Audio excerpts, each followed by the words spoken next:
What's up, everybody? Welcome into another episode of Bulls Latest. Your host, Matt Johnson here. I wanted to kick off today's show and look at a team that could have interest in Nikola Vucevic as the talks on him kind of dry up and the market slows. The Los Angeles Lakers could be a team to watch here. LA still has the $5.1 million biannual exception in their arsenal after the DeAndre Ayton move that they made, signing him to that 2-year contract, and that could allow them to nab a free agent big.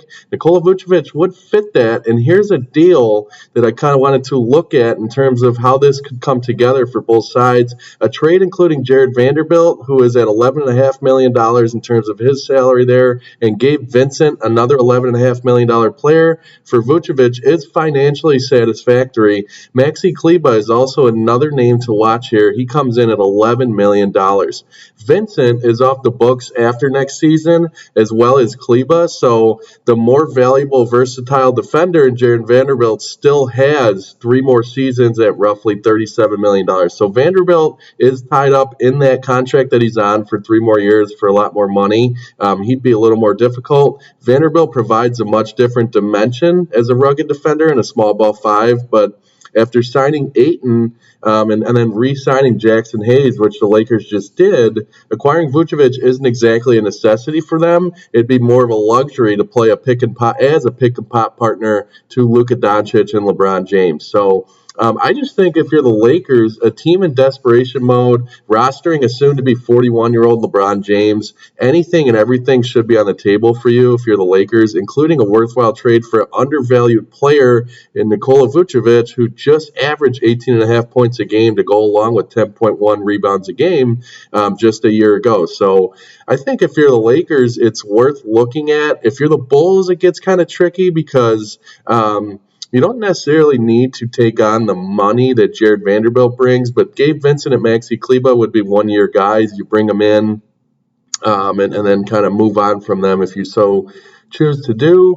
I know a lot of Bulls fans would be guarding against a move like this just because of what the front office has done the past few years, and that's totally understandable. I can see that angle to this as well. I just don't know where the Lakers' heads are at in terms of how aggressive they want to be in adding another big. And I think Nikola Vucevic would be a nice piece on that team, and they would be able to kind of interswap the playing time between DeAndre Ayton and Nikola Vucevic there. So just an interesting perspective on that move. Let me know what you guys think in the comments if you think that those 3 names, Jared Vanderbilt, Gabe Vincent, or Maxi Kleber, make any sense for Chicago, and if you want to see them in a Chicago Bulls uniform in a deal like that. Kind of transitioning here, switching gears, I wanted to look at Matas Buzelis as summer league practices have begun. I wanted to get a overview of what to expect from Matas this summer. His training camp focus, and this came from him directly, his focus is going to be getting stronger as well as working on his 3-ball, 2 elements to which I can already see he's progressing in just by looking at tape. In the practices that they've begun, as well as looking at the physique of Matas. He came into summer league practices here a lot bigger. He's put on some muscle mass, and he's definitely shown that he is working on that element to his game there. So going to be a fun summer for him. With his Bulls career in the rookie season this past year, in 80 games for Billy Donovan, he averaged 8.6 points a game and 3.5 boards a game to go along with an assist per game. He shot 45.4% from the field and 36.1% from 3. So I expect Matas Buzelis to be a huge piece and a big part of this team, the biggest part, honestly, the leader on this organization's plans moving forward. And you can kind of see that, and it's interesting, but you see the Bulls' social media focus and everything leading up through the draft and then into the summer league. It's surrounded by Matas Buzelis, and he's the guy and the focal point of this organization at the moment, which is interesting because you still have guys like Kobe White in the fold, and he's been here a little longer, and he has been a very solid player, arguably coming off his best season in the NBA. So obviously the Bulls want to make Modest the guy. I agree with it, and I think he's going to be a heck of a player down the road here. Excited to see how his focus and his mentality moving into this summer kind of comes into play here. I definitely think it'll be fun to watch him kind of work on those elements to his game in this summer league slate. So just wanted to go over that there. Modest Buzelis spoke as the Bulls opened up their summer league practices at the Advocate Center there. So I wanted to kind of switch gears as well here, talking about a trade proposal. This one's an interesting one. I did see the Chicago Sports Network propose this, and this isn't going to be one that's sought after by a lot of fans, that's for sure. I know it's going to come with some backlash, but this trade scenario has the Bulls sending Kobe White and Dalen Terry to Milwaukee for Kyle Kuzma and a 2031 protected first-round pick. Now, first reaction's got to be, why would they do that? You can't be serious. I did see Chicago Sports Network received a lot of that reaction as they posted this trade idea. I wanted to get your guys' take on it. I personally don't know if I would flip a guy like Kobe White for Kuzma and a first there, and that 2031 first rounder isn't going to be for some time. And the Bulls are certainly rebuilding, but kind of putting a first rounder 6 years down the road for a team that needs a lot to come together kind of quickly in order to work here as an organization. I don't know if that necessarily fits. Kyle Kuzma is a good player, but I still don't know if I would package Kobe White. Dalen Terry is a fine piece to move.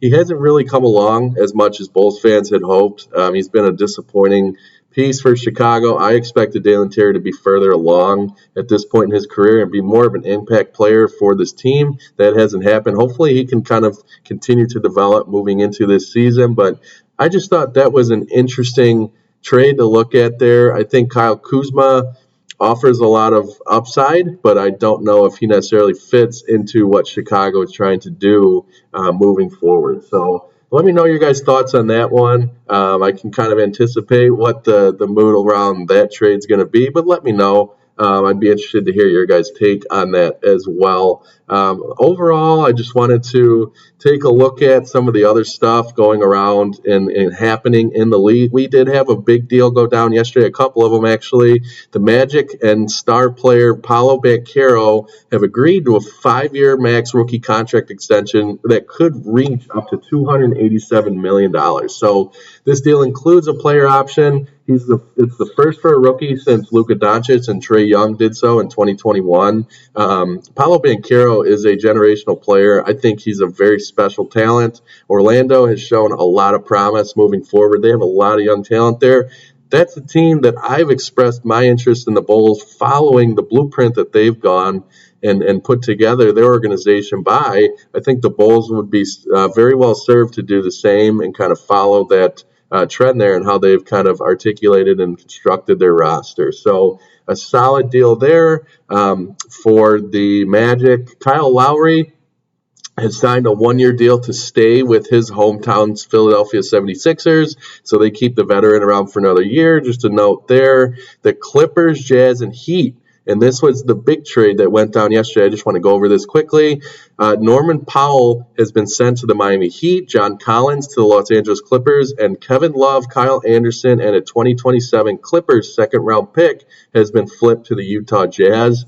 What a big move. I love this move in terms of what Miami adds in Norman Powell. They get a solidified scorer, a guy who is going to be very productive on that team. Miami continues to make solid moves as an organization. Hint for Chicago, it's someone to kind of look at and follow as well. I think that when you look at what Miami's done and how they've run their organization, it's something that the Bulls could kind of look at and learn from, in my opinion. I think they're a good organization to mold your practices after. So that's a great move for the Miami Heat. In terms of John Collins, he's another solid player that the Clippers get. They did just bring in Brook Lopez, and he's going to be a very solid player there as well. So John Collins, another good add for the Clippers. The interesting part of this trade, however, with Utah, Kevin Love, Kyle Anderson, and that second-round pick, but Kevin Love actually took to social media and he said something along the lines of, I never thought I'd be a math problem. So I don't know if he's too happy with that move. I don't know if it was